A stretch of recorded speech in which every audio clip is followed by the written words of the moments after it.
you all so very much for coming. It's really a delight to be with you, and I feel so honored to have been invited.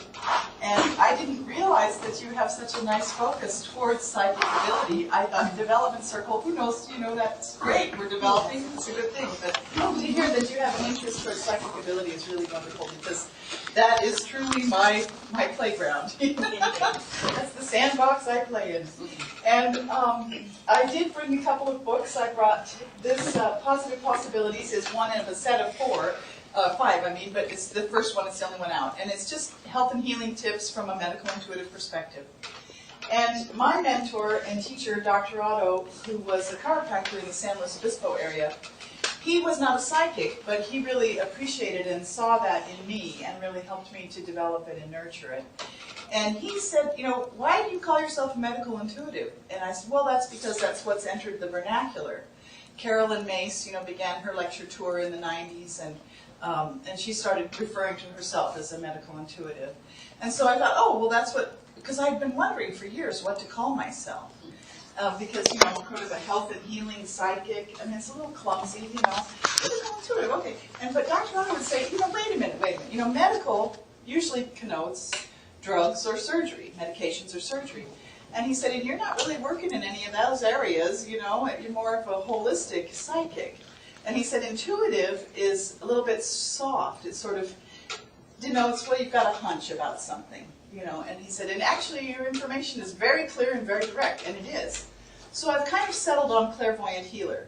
But I still go by medical intuitive too, and that's what's been on my business card for years, so.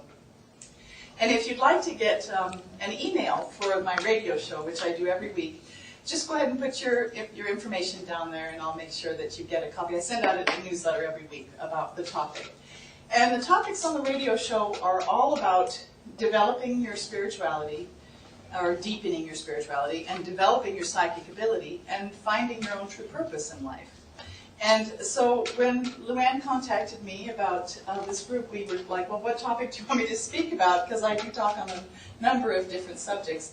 And so we settled on staying in our joy and finding our own true purpose. And, you know, there are so many people who refer to this as a really important way to find ourselves. So Joseph Campbell said, follow your bliss. You know, Peace Pilgrim, who is another one of my mentors, I don't know if you guys are familiar at all with Peace Pilgrim. I brought her book just because I always like to bring it if you haven't had an exposure to it. This is just a donation basis for whatever you'd like to donate if you'd like a copy. But she walked 27,000 miles on foot for peace. She crossed our nation 8 different times.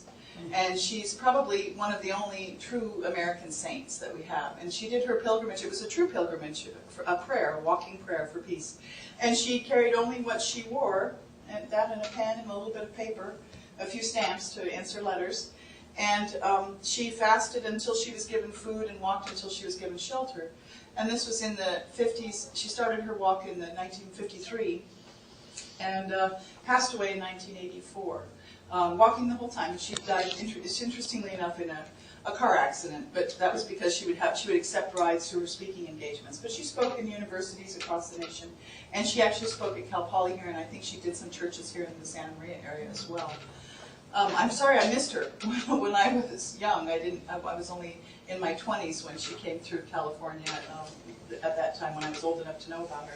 But anyway, I bring her book with me everywhere because she is such an inspiration and a truly bright light. And she used to say that what we want to do is find our calling. So Joseph Campbell, follow your bliss, find your calling. And I like to say, stay in your joy, because your joy will guide you unerringly, just like a compass, to right where you need to be in life. Life is not meant to be a struggle. There is beauty in every one of our lives, and we can find our way to it. And if we are alive, we have purpose. That's the way I look at it, is there is something here for us to do. And it can be very quiet. It can be a completely internal journey, or it can be big and out in the world. It doesn't too much matter. But just that we have a life says to me that we have purpose. So I'd like to talk a little bit about how I found my way into my joy, which is my work as a medical intuitive and also my work as a teacher. And also, too, I would like to say that I really appreciate that this group meets in a circle. because that puts us all on the same playing field, right? And that feeling of equality here. And I really am very pleased and honored that you are letting me be in the position of a teacher tonight.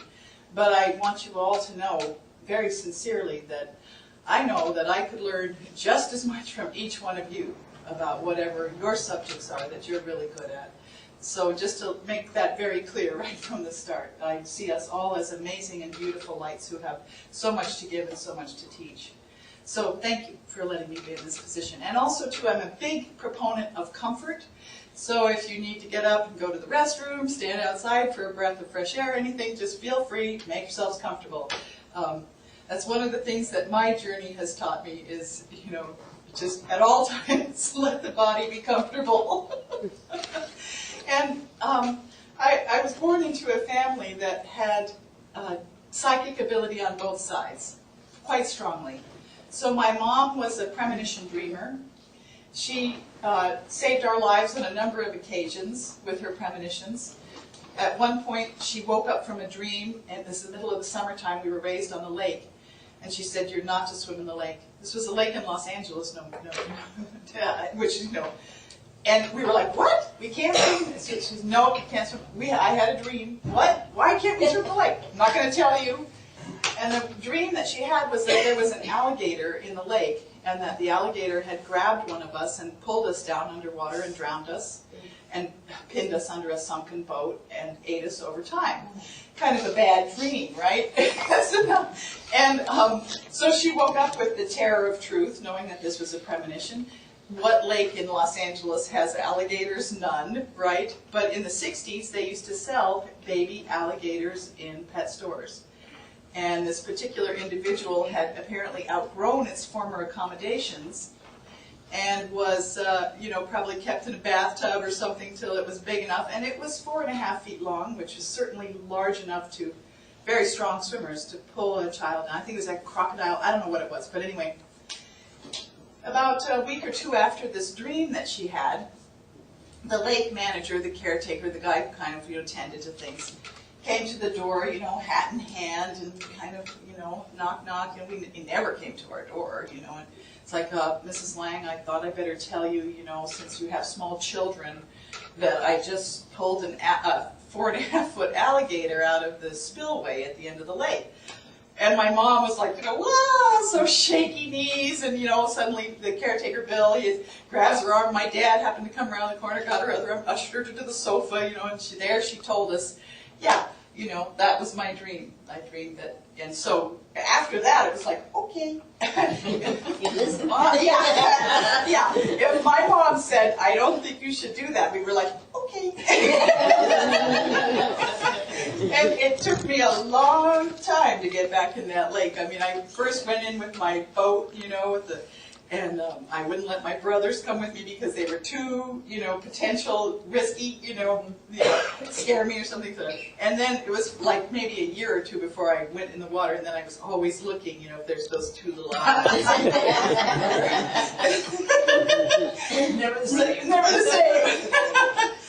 So, and then she had several other premonitions that had saved their life. And then my older brother, he adopted he was inherited the gift of premonition and saved his life a time or two. One notable case was he was on a twisty road, and he was, struggling because he was in high school, and he loved to go as fast as he could in his little Fiat, And all of a sudden he got this image, just as clear as day, that his axle broke and the whole wheel came off, not just the tire going flat, but the whole wheel. And the thought of it caught his attention so strongly that he slowed way down, and on the very next turn, it happened.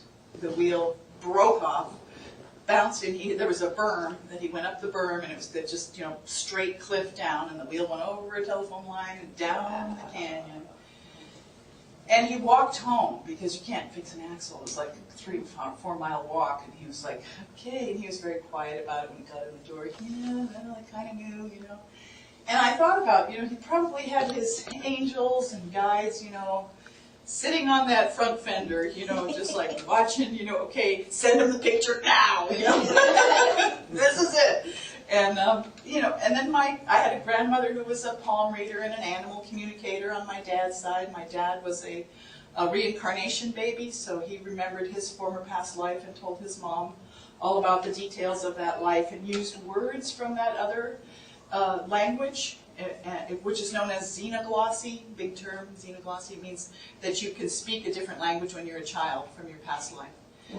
And so he did that, and my mom just had premonitions, and on my grandfather's side, also, he was a water witcher, you know, would go out and find a place to dig for the wells, which they were in Nebraska, that side of the family. And, you know, in the Midwest, psychic ability is like, you know, I mean, I've gone there a time or two, and my cousins will greet me at the airport and say, so, you know, what are you doing these days? Oh, well, I'm working as a medical intuitive. Okay, well, don't tell anybody that. All right, I won't, you know. Say you're a nice housewife, you know, tell them about how you paint the house or whatever, you know, but don't mention that. And there's another page, too, if you need it. And so, but fortunately, in the Midwest, finding water is so critical and so important that that is one of the psychic abilities that is allowed. You know, it's like, okay, that's all right. And there are plenty of others, but they're just not spoken about because everybody is psychic. I feel every one of us has some potential for psychic ability. And if we don't have that potential, like for instance me, I'm very poor with mathematics, but if I really, really work at it, I can get a glimmer of a chance at doing some math.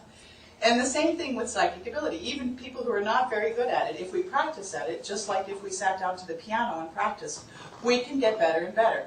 Now, some of us have a natural propensity, just like some families are really good at music, or some families are really good at whatever, or they, you know, business or medicine or whatever the potential is. You know, we tend to kind of go in groups like that in our family groups, and we tend to have these characteristics be somewhat inheritable. So that was that. But in my case, you know, I had this younger brother who had a perfect star in his hand, and he was like, you know, he showed just tremendous in his left hand, a lot of potential there. And I just thought, you know, where was I when the psychic ability got passed out? You know, I must have been standing behind the door or something, because I thought I don't have any psychic ability as a kid, you know. And I thought, oh, well, you know, these things happen, you know, it's a musical family, you can't sing a note, you know. So, but okay. But then when so I went to college and did my whole thing, got a degree in horticulture, started my profession as a landscape maintenance person. I was a gardener, and I loved gardening. It was great. I thought I was going to do that the rest of my life. And then I broke my back. And then 10 years after that, or 5, I got a really bad knee injury. And then 5 years after that, I got a really bad head injury in a car accident. So I had these 10 years of really profound injuries. And twice, with the knee injury and with the back injury, I had to spend a year in bed. And so, you know, a year in bed, what are you going to do? You know? I'm not much for television or commercial radio, and I thought, well, you know, you read but for so long, you know, and then you're tired. So I thought, well, I guess I'll take up meditation, you know, why not, you know? And then I thought, well, I guess I'll take up dream interpretation, you know. And I know these two gentlemen here, Sid and Einar, because we have a mutual friend in common, which is a woman named Jana Massey. And she has since passed away, but she was a channeler, and she brought what she called messages from spirit. And she was a trance channel, so she would go into a trance state when she would bring forth her information. And she wouldn't really necessarily remember what she had spoken of. Thanks, Karen. But afterwards, but she brought these beautiful messages, and they were always so clear. And my mom had one thing that she said, which was, at one point I got kind of messing around with the Ouija board when I was a kid, and my friend and I got in touch with some energy that wasn't really too clean, and I went home, cuddled at home on my bike, and I told my mom, and my mom said, you know, just because you're dead doesn't mean you're smart. And so you little girls don't know what you're messing with here, and you might want to be careful because it's a whole big mystery out there, and we don't know very much about it. So, you know, just watch your boundaries, basically. And so that was a kind of a good lesson for me. Not to say that I think the Ouija board is a problem or anything. It's just that two little girls who don't have good boundaries, you know, that was kind of weak. Anyway, it was a good lesson for me. And so with the first back injury that I had, my situation was getting worse and worse. I was not healing well. In fact, I was getting worse. I was getting more pain down the legs and down the arms and all kinds of problems associated with it. And so this one friend of mine, a mutual friend of ours, Alita, said, well, Josephine, you know, why don't you come to this channeling session? And I thought, you know, as many people do who call me, you know, what the heck, if you don't know what to do and nobody can help you, why not call a psychic?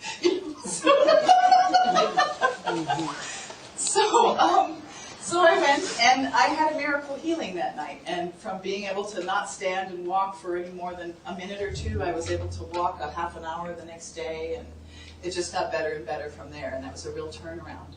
And I'll share that story with you another time, but I wanted to just give you an introduction to myself tonight. And so with that basic groundwork of that time in bed and that time in healing, and I had to sell my gardening business, I got started with these, what I now call the cornerstones of developing our psychic ability, which is dream interpretation, meditation, prayer, and a sanctuary, a place where you can be alone and have, you know, your own opportunity for self-growth. And that I consider to be the cornerstones of the house of our life that we build. And we build that on the solid foundation of self-love. And so self-love is one of those things that we've often been taught is bad, like it's selfish or something. But really I think of self-love as being the key for our developing a self-actualized life, or a life that's worth living. And what that really means is that we give to ourselves what we truly want in life. When we love ourselves enough, we give top priority of our day to what really we would most love to do, our most cherished thing. And so for me, as I was starting my healing process, my friend and healer, Dr. Otto, who was a chiropractor, he and I started to realize, suddenly this empathy started to arise in me. I started to be able to feel what was going on in other people's bodies. And I didn't know what to do with that. I didn't know what it was. It was very strange. It scared me. It freaked me out. And often our purpose can kind of have that push and pull to it. It's like something that we're afraid of, but we don't quite know yet what it is. And so things would happen, like I would be standing in line at the grocery store, and I would suddenly start feeling kidney pain, you know, ugh. And then I'd go change lines, and the kidney pain would vanish, but I got a splitting headache, you know. I'm thinking, what's going on, you know, around me here? And it was empathy. It was a natural empathy on a physical level. And so as my empathy began to rise, I began to know things about what was going on and in other people's bodies.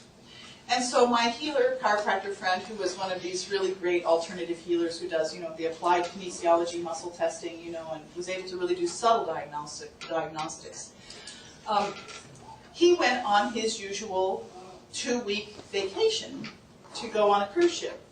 And so he's an older gentleman, he's in his 60s, and he was eating lots of croissants and cream and, you know, delicious steaks and things. And while he was away, 3 times I woke up in the middle of the night with tears running down my eyes onto my pillow, with this profound sadness, knowing that he was going to die of a stroke or a heart attack. Now, you don't want to wake up with information about that. It's like, ugh! You know, so I tried to just chase it away, but it happened again. And then the night before he came back, and I had an appointment set up with him for that following day. Excuse me just a second, I'm going to have a little drink of water.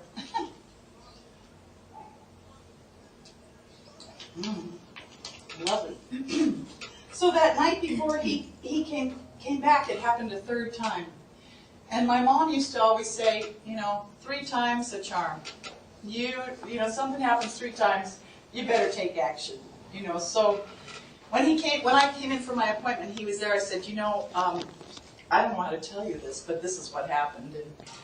And he went ahead and did some diagnostics and found out that he had an artery on his right side, his carotid artery, that was something like 87% occluded. Pretty darn close to being pretty serious. And so he went ahead and took steps, a lot of niacin and cayenne and other things to clean that out, got it all cleaned out, and he was fine. But he thought, well, gosh, if you know that, what else do you know? You know, and he was great at handling his patients. They'd come in and he would, usually in 15 minutes, he'd have a nice diagnosis and a cure set up for them and out the door, you know. And if somebody took much longer than that, he kind of wanted to say, you know, well, why don't you come back later and I'll work on this. And he would say, let me work with a colleague of mine and we'll see what we can come up with for you. And then you come back on Friday and we'll finish it up. Well, I was the colleague. He started asking me. And so I'd come in on his off hours and he'd hand me a stack of patient cards with just their name and, you know, a couple of check marks and things. I didn't know what else. And he'd lay it on my belly, and then I'd be the surrogate. And at first, it was just mostly working as a surrogate, which just about anybody can do for muscle testing for somebody else. If you like, if I was to hold your hand, you know, and the doctor, then I would be testing for you. Or mothers could do that with their babies. But I was doing that with the patient card. And so I would be testing. And then pretty soon, I started to get images in the ceiling of what was going on. And, you know, or seeing pictures, or getting tastes or smells or sensations or just having a knowing. And so I would tell him, and then that would help him with his diagnostics with the person that was in question on the card. And then I started to get even more information, like what they needed and what could be done, or ways that he could do certain tapping methods on their bodies to get the information himself. You know, if you just draw a little circle right here, you'll be able to do it yourself. So he loved it. So I'd come in and he'd have a half a dozen or a dozen cards waiting for me, and we'd whip through them, and we'd trade, and he'd work on my horse and dogs and husband and me, and I'd work on his patients, and it was a wonderful time. And during that time, I found that I just loved this. I mean, it was like, oh my God, it was so much fun to be able to help a doctor with his diagnosis and to be able to be so good at it. And so, you know, just knowing this stuff. And my husband, Frank, would tease me. He would, like, if I'd come home from being out or something, you know, when a young woman is waiting for a man to call, a boyfriend to call, you know, a girlfriend might tease her and say, you know, he called, you know. And so Frank would do this. He'd like, you know, he called. I'd go running into the answering machine, you know, you want me to come in now? Okay, I'll be right there, you know. And then I'd go down. And it was such an entertaining thing. And I actually had a couple of friends who loved to come with me just to watch the two of us work, because Dr. Otto was moving like a Chinese hummingbird, you know, with his hands going all over these touch points to try and muscle testing. And I would be coming up with ideas, and you could tell right away, I could tell right away if my ideas were right or wrong by his testing. So I got very, very good at determining what was the psychic hit and what was something out of memory. So like, oh, somebody who had a kidney problem last week, this worked for them. Different person, different week, new situation. You know, and I would wait for the psychic flash to come through. That might be something entirely different. And so it was awfully fun to be like the little secret weapon in Dr. Otto's hip pocket, because he would go and do these big conferences, these international conferences with these really progressive chiropractors every year. Hundreds of these folks would come together, and he and I would have cooked up these different things about what's going on with the body and how it works, and he'd be able to put forth these really nice papers on, like, you know, the effects of progesterone on the periosteum of the bone or something, you know. And it was just like fabulous. I just loved it. So just, this is what I'm talking about joy, about staying in your joy and finding your purpose, and how it can be something that can be really scary sometimes. It can be something that we're just really not, you know, like that empathy was at first. But as things move on and time goes along, we get more and more comfortable with whatever it is, and then we can bring our gift forth. So, you know, if it's working as a medium or working as a channel or whatever it might be, often in these realms of psychic ability, it's so poo-pooed in our culture. Yeah, you know, I mean, it's really looked down upon. And why, I think? Well, because if you want to control people, you don't want them listening within, right? You don't want them following their own calling and really rising to their, you want them a little more malleable. So I think that's one reason for why.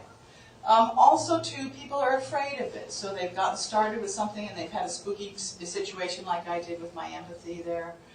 And so we don't know how to deal with it. We don't have the tools to handle it. We don't have mentors in the culture that much. I mean, now it's changing. Thank goodness it was changing. But, you know, when I was first doing my work, I was all alone with this stuff. And there was one aspect of my work that after, you know, I'd been working for a couple of years that really kind of scared me, which was, I came to call it crossing over, which was where I would work for somebody, be it either a patient card or later I started doing my work over the telephone, which is now how I do it exclusively. All of my work as a medical intuitive or a clairvoyant healer is done over the phone, and distance healing. But early on, sometimes after I would work on somebody, let's say they had a lump or a bump or something, I would start to feel that same condition in my own body. And sometimes it would linger quite a while, and I would think, I caught it, you know, like a cootie. But no, it wasn't that I caught it. What it was that I already had pre-existing in me a little tiny little beginning, you know, all disease or dysfunction or lack of movement or chi in the body happens really small at first, right? It's tiny, and then over time it gets to be more progressed. So be it an injury or a way I'm walking or carrying myself that winds up with a problem later. So whatever it was that I crossed over with someone, as it turned out, I already had that condition in me, but it was very small. And it was just a way that my body actually harmonized with that situation that I was reading for in that other person. And that would let me know, oh, I got a little something cooking here. Well, gee, got a little UTI or something. Let me just clear that out, you know. I'll just work on that. So it was like a little wake-up call, a little advanced warning, a little early mention of what might be going off in my own body, and so that I could easily go ahead and correct it.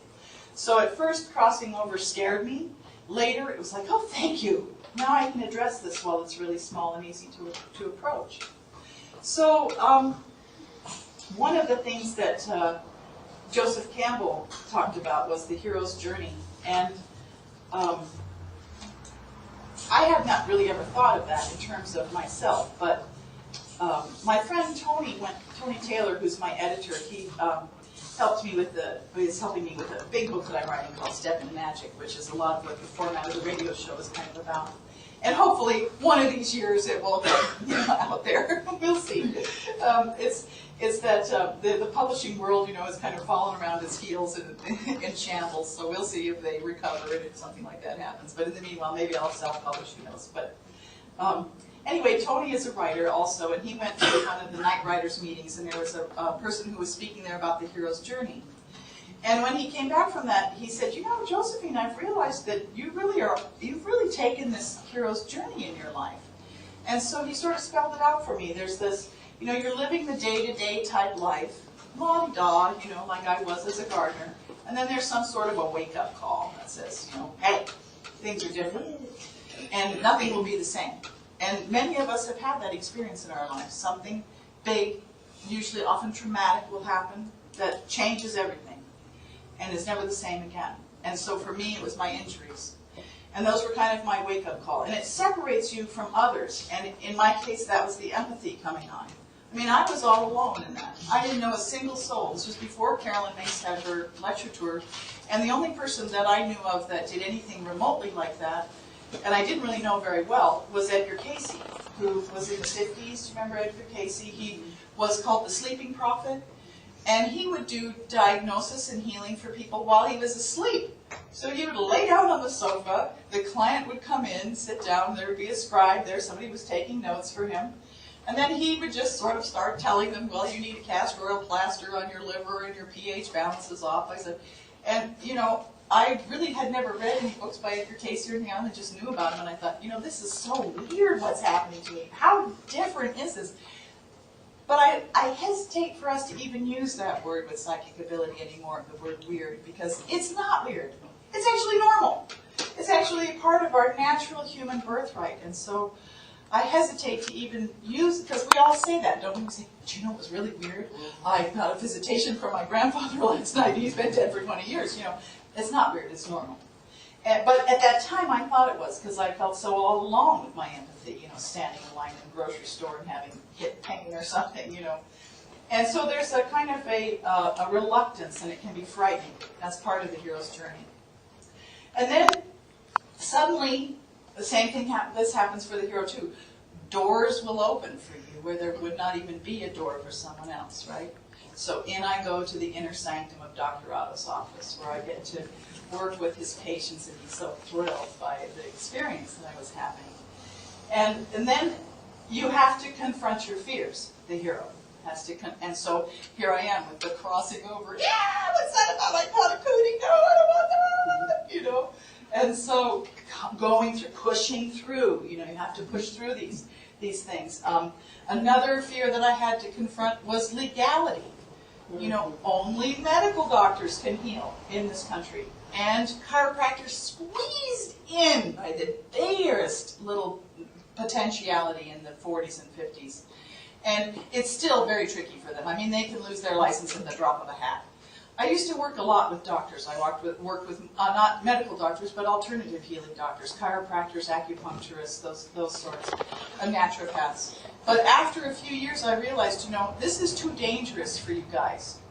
It is actually illegal for them to use anybody who is a non-medical person to assist them in their healing and in their diagnosis. So I actually advised against us continuing on to work because they've paid hundreds of thousands of dollars and worked really hard to get those licenses, and boy, those can be pulled in a heartbeat.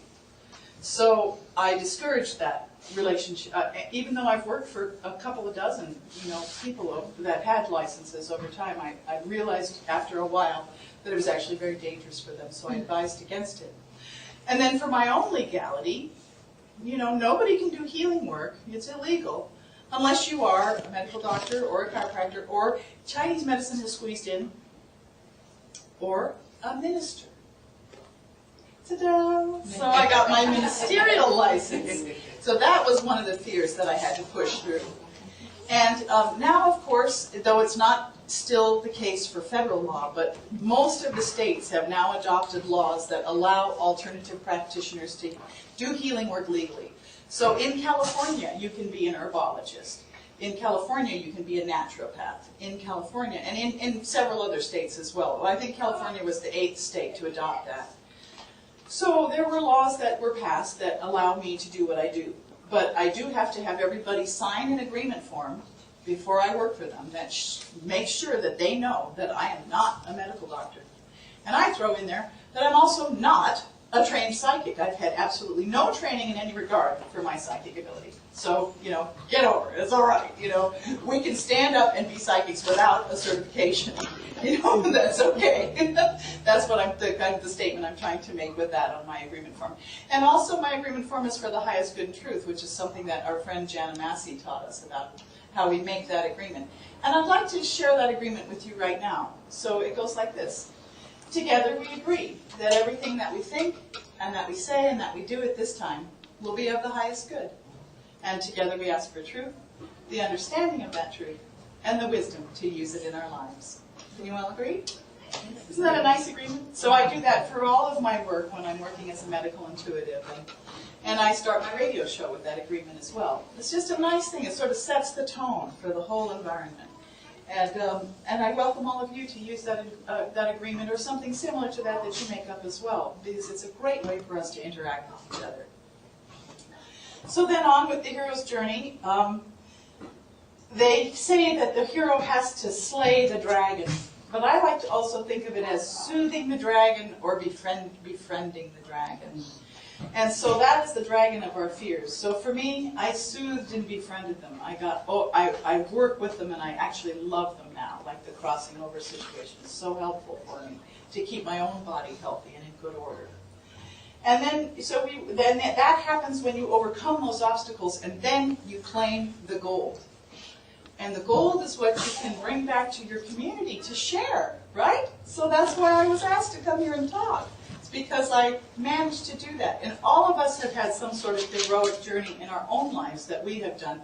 And we all have some gold to share. But this is the gold that I have that I can share, which I'm so happy to be able to share with you. And what a beautiful thing, huh? Isn't that great? So my mom used to say there's always a silver lining in every cloud. And I really believe that that's true. And so those were some clouds in my life. 10 years of injuries, one after another. Boom, I was in my 30s, you know. I will never be the same again. I've broken my back. I had to sell my business. I'm in a lot of pain. I'm in bed for a year. And then again, another year. You know, big stuff. Not as big as some have gone through, though. Others have had much worse, much more heavy stuff that happens in our lives, right? Our lives are full of growth and challenge. But, you know, as Peace Pilgrim said, she said, you know, I used to wish for people a life without any problems. She said, but I realized that a life without problems would be a barren life. Because our problems are our teachers. They are the goal. They are what really help us to grow. That's what our soul growth is about. That's what our spirit growth is about. It's about learning how to work with and overcome our problems.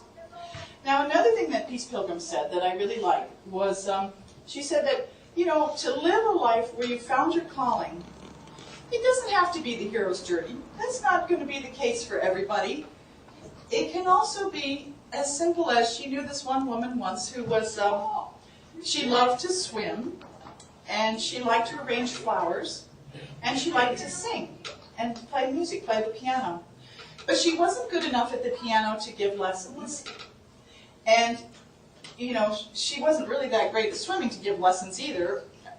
And she didn't really, you know what to do with the flower situation, but she loved flowers and growing flowers and arranging them. So Peace helped her to get a job at a flower shop arranging flowers. So that became her livelihood.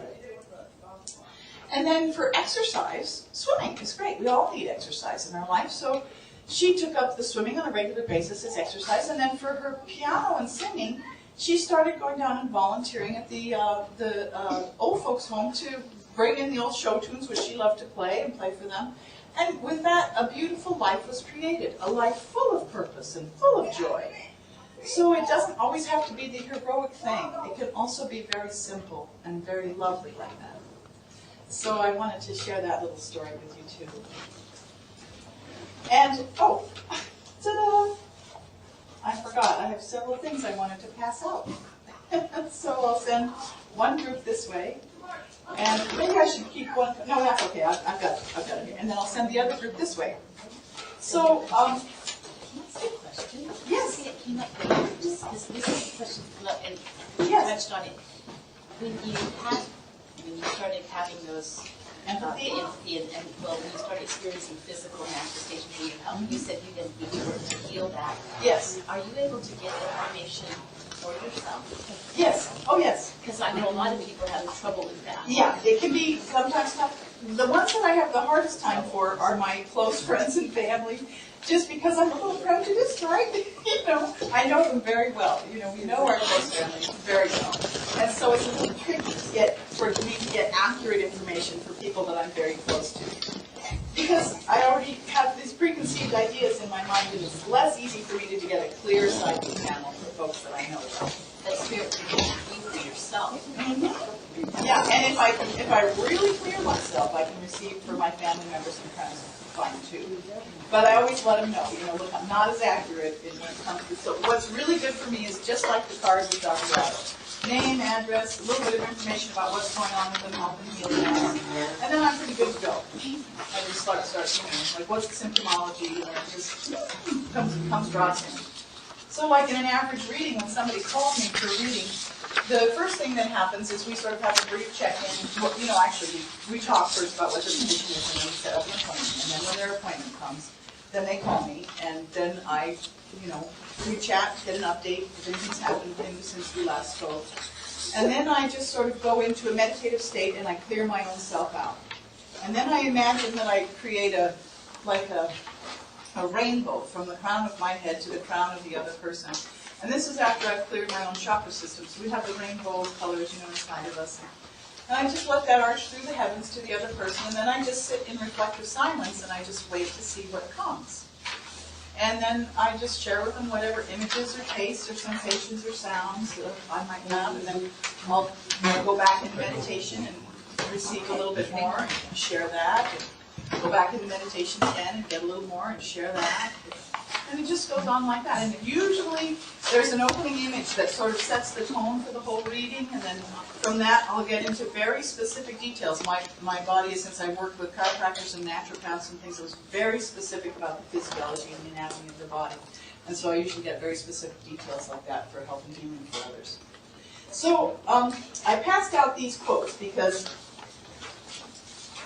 you know, our true purpose, it's not a chore. It's our truest joy, and it's often a challenge. And our first quote on the page, well, actually, first of all, the very first one is a Rumi quote, and it says, "Let yourself be silently drawn by the stronger pull of what you really love."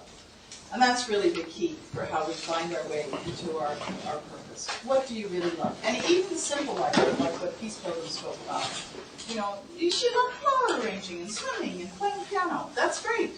That's a wonderful life. And then the second one, I think, is so valuable because it's a snippet from a Mary Oliver poem called Wild Geese. And it says, "You do not have to be good. You do not have to walk on your knees for 100 miles through the desert repenting. You only have to let the soft animal of your body love what it loves." Isn't that a fabulous quote? I think it is so true. You know, we are taught from our cultural belief systems and our familial belief systems that we have to do this and be good and work hard and blah, blah, blah. You know, no, you just have to let your deep inner self do what you love. That's where it really comes from. That's where we find our way to the truth of our lives. And then there's the three that I mentioned at the start: follow your bliss, stay in your joy, and find your calling. So Joseph Campbell, myself, and Peace Pilgrim. And I'm so glad to be in such good company. And then Peace Pilgrim has this lovely little saying here for what we can do to find our way. She says, "Do all of the good things that you are motivated to do, even if they are only little good things. Give these first priority in your life over all of the ordinary and mundane things that customarily clutter our human lives." And you know, I was raised with a work first, play later ethic, and it's so hard for me to move beyond that. You know, I'll have an inspiration to do something in my day, and too many times, too many days out of the week, that inspiration that I have is the last thing that I get to in the day when I'm dog-tired. And so I think this is such wise wisdom for us to pay attention to, that if we can give it the top priority of our days, what a great thing that is, you know, give it our full strength and our full energy in the early part of the day. And then this next quote was, you perhaps have heard of Bronnie Ware. She was an Australian nurse who worked with palliative care. In other words, she helped with people who were dying. And she wrote a book about the top 10 deathbed regrets. And number one was this one. People said this to her: "I wish I had the courage to live a life true to myself rather than the life that others expected of me." Isn't that just heartbreaking? You know, to live a whole life and to not get to what we really came here to do. You know, what we can come back. It's true. We can reincarnate. Come back. Yes. What was her name again? Bronnie, Bronnie Ware, W-A-R-E, Bronnie Ware, Australian palliative care nurse, something like 15 years working in palliative care. Top 10 deathbed regrets, I think, was the name of her book. Josephine, isn't that kind of why we come back? Yeah. To finish out? Finish out. You're absolutely right, Clyde. Yeah. Yeah, Clyde, yeah? Yeah, absolutely right. To finish out, to make amends, to balance things, to hopefully clear as much of our connections or whatever that we have that's not quite in balance yet. I think that is why we come back again and again, to try to get ourselves as clear as we can. And so, yeah. There's a second chance at time like that. Oh, second, third, fourth, 100th. You know, take as many times as a long life, and it's also many lives. So, you know, take as long as you need. There is no hurry. We can work on it later. But I think of lives, you know, sometimes, like for instance, let's say that this particular soul incarnated with a really strong, you know, who knows, tobacco addiction. And they overcome that in this life, you know, gigantic soul work, huge on a soul level. So you never know what a person's soul growth is going to be. It could be something like just letting go of an addiction, or not that that's little, I mean, that's gigantic, but, you know, we never know. We don't know what our jobs are here necessarily, but there's usually a tip in there somewhere, like that afraid of and joy thing that I was sort of talking about, you know, and sometimes has that feeling. It's like, I think of the fledgling birds, you know, in the garden when they're standing on the edge of the nest, you know, and I want to do it, but can I? I don't know. You know, it's scary. Go ahead and take that flight. Can you imagine? I watched that at my daughter's house last summer. It's unbelievable how long it took them to move, and then they would go back, and go, okay, and then they'd come out and go back, and then one would go, and then they'd like, in flight school, yeah, flight school. And Greg, crashing and burning in the trees, falling down, yeah. I'm on the ground. Oh, no. Yeah, and we don't always survive it, you know, but hopefully we do. Well, Josephine, I find it interesting. You use smoking as an example. Yeah. It's really common, especially we have a lot of folks in here that experience that too. People have passed. When they come back to communicate with us, the first thing they pick up on is the smell. Oh. You pick up on the smoke, you pick up on cologne, you pick up on a particular perfume. Smell is such a lingering sense, isn't it? I understand it's the, well, isn't it, or maybe it's hearing is the last one to go. I can't remember now which was, but either smell or pass. Yeah, when we pass. Yeah, and the one that we connect with. You know, at Halloween I will throw things in the fire, like my mom's favorite perfume, send that scent off to her. When the veil of the worlds, between the worlds is the thinnest. I used to love white shoulders, so I'll put a little bit of that in. Frank's dad, he loved the alcohol. We usually put a little bottle of that in there. That and a good brunch fighter sandwich for him.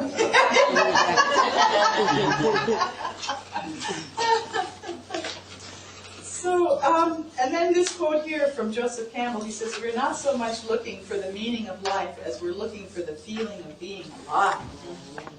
Right? And there's that little bird standing on the edge of the nest. You know, we want to. And, you know, our modern society really encourages surface living. You know, we are not encouraged to get down below the surface of life. Illusions of gratification, you know, are constantly pulling us away from our true self. You know, it's like advertising, for an example, you know, ooh, you want this, you know, well, no, actually, I hadn't thought of a pizza till just now, you know, thank you very much, you know, and it's like options there promise to free us from boredom, and, you know, we're given answers to questions that we haven't even had the time to ask yet, and if we do wake up, you know, we risk falling back to sleep again, kind of lost in that surface living place. And meanwhile, our precious life is slipping away. So that's why I think this quote by Joseph Campbell, and also the next one, which is by Howard Thurman, he says, don't ask yourself what the world needs. Ask yourself what makes you come alive. And then do that. Because what the world needs is people who come alive. And, you know, Ram Dass has a really funny story. You know, our parents raised us. They want to take good care of us. They've tried to keep us alive from the time we were born, right? And so they don't really want us taking risks. I mean, my family does not know that I'm a medical intuitive, right? Because now, fortunately, my mom, you know, sadly passed away when I was 19, so I lost her a long time ago. But my dad, you know, very scientific. Even though he had the reincarnational experience, he just didn't want to talk about that. Also had visitations from my mom when she died, very profound ones. Didn't really fit in with his paradigm, so he really didn't tell anybody. But he told his mom, my grandmother, and she told me. So I got that story, and I asked him about it, and he was like, you know, yeah, that did seem to be what happened. But he didn't want to cop to it exactly. So it just didn't really fit in with his paradigm. But, you know, our parents and our family members and people who love us, they want to keep us safe. They want to keep us around. So they don't really want us venturing off into these kind of new, they don't want us to find our own way into the forest. They want us to take this steady path, right? But sometimes we have to find our own way into the forest. And Ram Dass's funny story that he told about his parents, I just love this. He said that his parents wanted him to achieve, to be responsible, to be successful, and to bring pride to them, and to stay healthy, And if he accomplished all of that, then he should also be happy. Yeah. But you know, that is the priority, right, in our culture, you know? Achieve, succeed, be responsible, stay healthy, you know, then if you want to have some fun, go ahead and be happy. But not until all those, bring pride to us, you know, some kind of funny about that. So, another aspect of this is this next quote that I came up with. I woke up while I was deep in that 10 years and really developing my psychic ability. I realized that I woke up with this little haiku poem, which is that my feet are always falling steadfastly on my path before me. And it was a dream. I woke up from a dream and I saw, it was a snowy setting, beautiful snowy morning. I was warm, I was in good boots. The snow was maybe, 6, 8 inches deep. And I could see 3 of my footsteps in front of me. And that was all. 3. And I thought about that dream for a long time because I'm into dreams, how they can be guiding dreams. And this was a big dream for me. This was a guiding dream. And what it said to me, because I kept asking, you know, while I was doing this empathy and working in private and silence and quiet and secret for Dr. Otto, you know, I couldn't tell anybody about that because I tried a couple of times. You know, so what do you do? Oh, well, I'm working as a psychic healer for a car ride. It's like, oh, you know, right, end of conversation. So I just didn't tell anybody. If people asked me what I did, I was more likely to say, well, I just finished painting the inside of the house, you know, a safe response, and true, right, you know, but not too risky. So, and then I realized as my ability grew and developed, and as I got further into it, where I was starting to take in calls from the public, and now I've served, you know, thousands of people from many countries around the world. And it's so wonderful, you know, I've even gotten a call from Murdoch Station in Antarctica once, you know, it's like, and I have been called to do no advertising. This is all word of mouth. So every single person that calls me has either, you know, they've met me somewhere, or they know somebody who has had a reading by me. And it's this wonderful interconnected web that I feel is like my little safety net in a way. I feel like God is my insurance policy, and I just trust. You know, I just trust that interconnectedness. And when I was first starting to do my work as an empath, when I was first working in secret and in private, if I had known that I would be doing this scope of work as a medical intuitive, it would have scared me to death. I would have thought, no way, that's illegal, I can't do that, you know, but doors will open for you where there wouldn't be a door for anybody else. So the ministerial license dropped into my lap, you know, this happened and that happened, and everything that just fell into place for me to be able to do what I do so easily and gracefully, without struggle, without hardship on that. Okay. I mean, I will have my growth lessons, mind you, because we all need our growth lessons. But my purpose and my path is spread out before me. And we don't need to know the long distance view.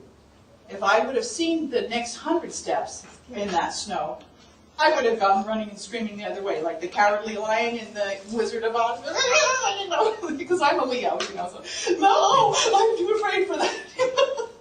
So my feet are always falling steadfastly on my path. And it was 3 steps. For me, 3 means that's what I'm supposed to do. That's right. And me too. 3rd time's a charm. 3rd time, 3 things you take action, you tell that doctor you dreamed about and dying. Yeah, you know, so that's good. So then, moving on our quotes here. Peace Pilgrim. She was in a difficult marriage, and he was a military guy, and it just wasn't working out for her. And she went out walking in the woods one night, and she walked all night looking for what answers to what she just knew something had to change. She didn't know what. And she walked out in the moonlight, and she came to a clearing, and there was this scintillating moonlight coming down into the clearing, and she found herself speaking aloud, and she found herself saying, "If you can use me for anything, please use me." And she didn't even know who she was speaking to, but instantly, as soon as she said that, she felt like she had come to her answer. And that was the budding of her pilgrimage. It was another 7 years till she actually headed off from the Rose Parade in 1953, but you know, she had to learn some things about hiking and walking, so she walked the Appalachian Trail, and she learned how to carry less and less until she got to carrying nothing. And so, you know, sometimes it does require that giving over. And I had that experience in my life, and I'm sure that many of you have had also that "thy will be my will" experience. It's like, whatever you want me to do. And one of those came before I started doing my work on the telephone, opening myself to a bigger audience of people, opening myself to the public. I had an evening one night where I nearly died, where I had that big head injury. And then imprudently, I grew up, I had a horse. Well, she passed away, but I had her for 40 years. I saved up my babysitting money and bought myself a Mustang. And we had this amazing relationship, and she helped me go through the death of my mom and all of that. And it was really a great experience to have her in my life. And so when I had that big head injury, I talked Frank, my husband, and our mom, who sadly is making her transition right now. So I'm a little sad tonight, but anyway, she's real close. But she came to our rescue, our mom, and she stayed with us and helped, because this is a big thing, big, massive head injury, you know. And so I said, you know, what would really make me feel good is if Duchess came, my horse. So they brought her to the house. So she was at our house. And that one of the second nights or so, I said to Frank, you know, let's just take her out to the park on the corner. He's like, oh, okay. So we did. And so I said, and I just want to get off just for a second. He's like, I don't think that's a good idea. And I said, I'll just walk. I'll just walk, you know. So I got on, and of course, as soon as I touched to her back, you know, she was ready for me to go, you know, and she just took off at a canter. And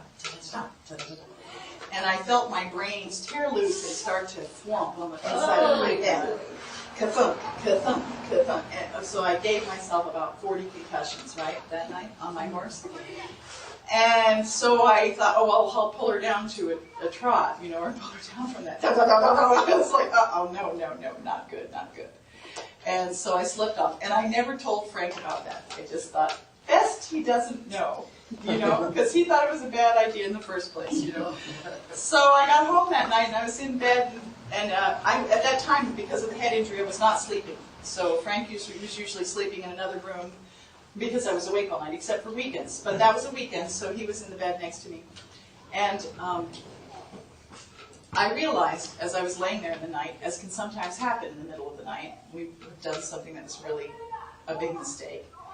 I thought, okay, Frank is going to wake up next to a dead lady, because I've just given myself 40 concussions, at least. And when you've had a lot of concussions, there's often bleeding on the inside of the brain, and you can die.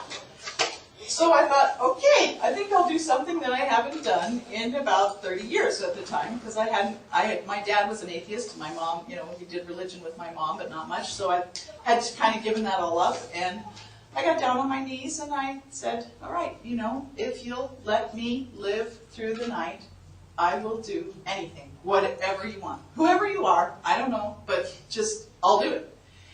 And the very next day, I got my first medical intuitive call from somebody. I kept this totally secret and private. And here's somebody in Santa Barbara just called me out of the blue and said, I want to have a reading, I understand your medical intuitive. I'm like, how did you know? I didn't answer it. It came on the message machine. And I was furious. I thought, who reached this confidence of quiet and secret, you know? And then I called him back. I went into meditation to say, you know, how did this happen? And you said you'd do whatever, and this is what I'm giving you. Oh, okay. So I called him back, and that started my work. So what Peace Pilgrim said here, you know, this, if you can use me for anything, please use me. That is sometimes a part of our story as well. Then this next quote, following our heart's desire is our love letter of gratitude to the universe for our lives. Doesn't that sound right? Following our heart's desire is our love letter of gratitude to the universe for our lives. And so that's what I've done. And I hope that all of you have done that too, following your heart's desire, if you can. And if not, why not start now? That's a good idea. And then this one, next one, you know, the foundation of our spirituality is to be appreciative of the gift of life, to have fun, to play, to laugh, to see your life as a piece of God. And I think that we all can do that. We all can find our way into having fun and to celebrating life, whatever it is, our artistic pursuits and our whatever we love, to have fun. And then here's this last little quote here that Martha Graham, let's see here, let me catch up with myself on my notes here. Oh yeah, I wanted to say this too also before I go into that. There is that great spiritual law of asking and receiving. And so that's part of what has happened, what I'm talking about right now with these, if you can use me for anything, please use me. Because when we do ask, we do receive. That is a part of the laws of the universe, of the spiritual laws. And I have a niece who told a story. A friend of hers was at Sonoma State University. There was a very wise professor there in the creative writing class. And this professor said, for your class today, when you come in, what I want you to do is sit down and write on a piece of paper your most pressing life question. What is really bothering you? What you really want information about? And he gave them 15 minutes to write that down, to write down every bit of that question. And then he said, okay, now fold the paper up. You can either leave it on your desk or put it in your pocket, but I don't necessarily want you to think about this anymore. It's all down. You've got it on paper. And he said, now I want you to go out into the garden. And if any of you have been to the Sonoma campus, it is absolutely beautiful. It's ponds and ducks and wild geese and trees and lawns. It's just gorgeous. And I said, just go out and sit in nature and just, you already know what your question is, so you don't have to think about it, but just enjoy the beauties of nature. And then come back in 20 minutes.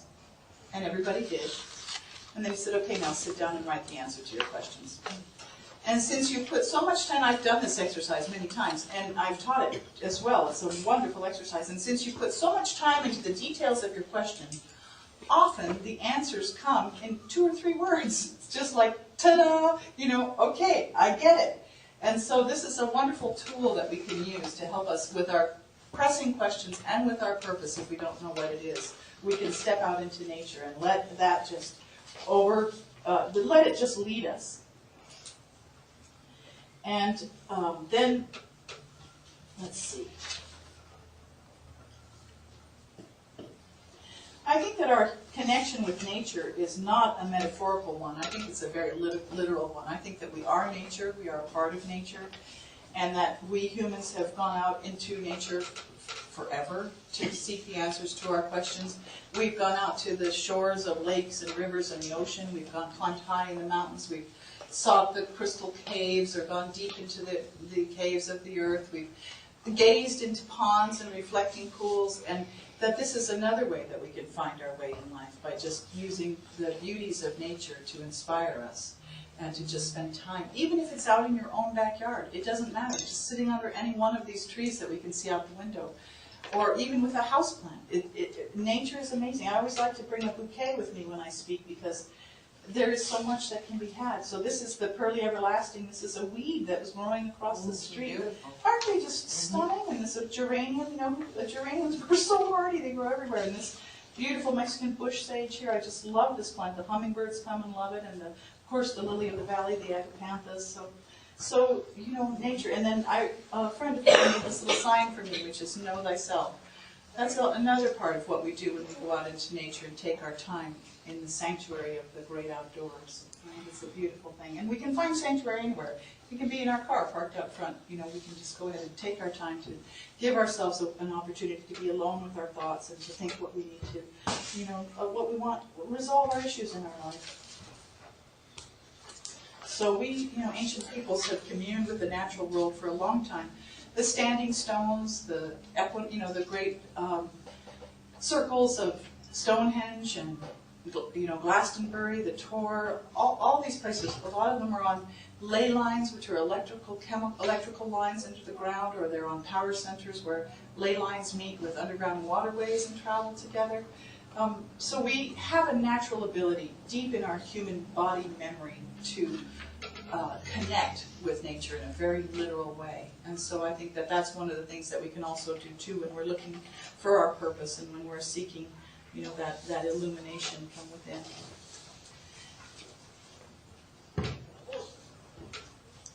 And then we won't get there if we don't try. Nobody's been discovered for doing nothing. And that's where I kind of came up with that little saying that we just read about following our heart's desire is our love letter of gratitude to the universe for our lives. And let's see, where's my last page here? Somewhere. Oh, here it is. No? Maybe I've lost it. Oh well, that's okay. So I guess really in closing what I want to say is that, you know, if we're inspired to paint or to write or to draw, oh yes, that's right, I wanted to go into this. So here's our little, this is an Astro Keys chart. So there are many ways that we can, there are some helpers that we can use. So I brought a couple of little books, like for instance, here is the I Ching.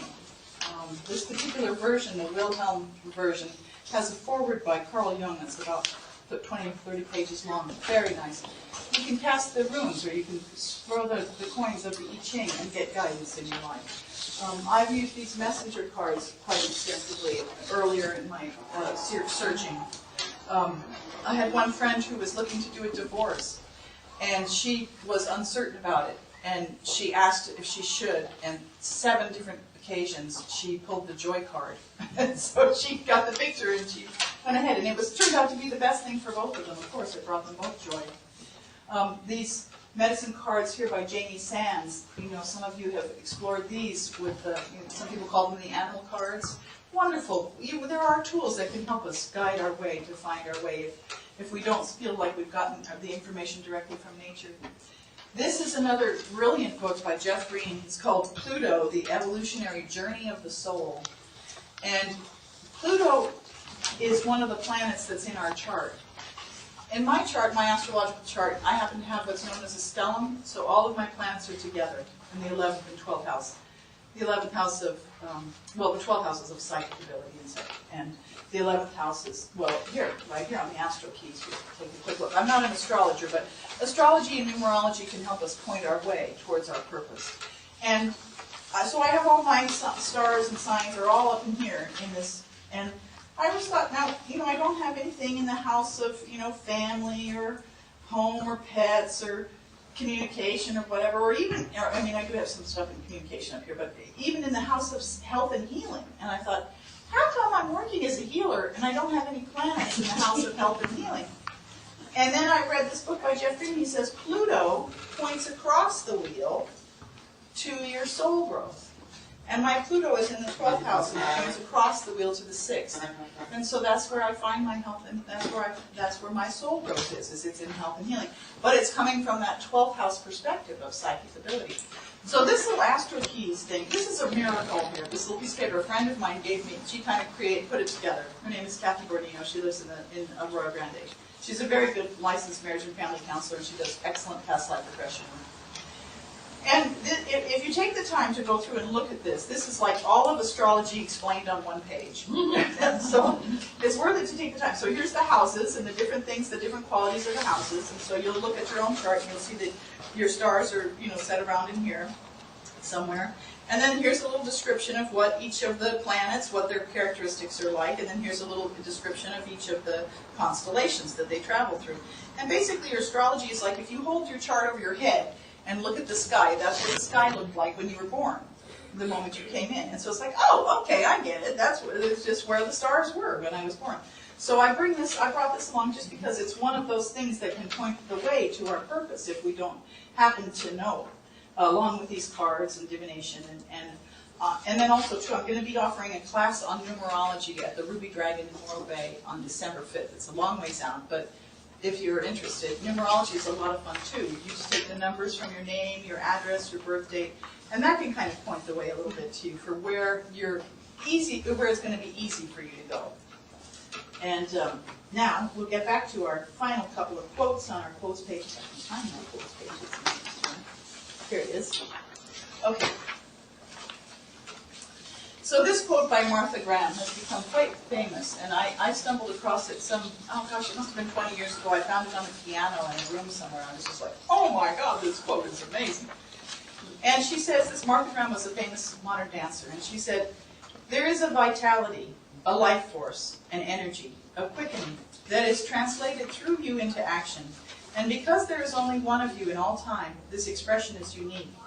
And if you block it, it will never exist through any other medium and be lost. The world will not have it. It is not your business to determine how good it is or how valuable, nor how it compares with other expressions. It is your business to keep it yours clearly and directly, to keep the channel open. Isn't that profound? I mean, we don't want to lose, we don't want to be that top 10 deathbed regret, I lived the life, I wish I would have lived the life I was called to live instead of living the life that was imposed upon me by others. We want to live our lives. And then lastly, this one by Gandhi, which just rocks my soul. It's such a beautiful quote. Gandhi said that God demands nothing less than complete self-surrender as the price for the only real freedom that is worth having. And when a person thus loses themselves, that person immediately finds themselves in the service of all that lives. Such service becomes their delight and recreation. They become a new person, never weary of spending themselves in the service of God's creation. Isn't that astounding? It's really beautiful. So thank you very much.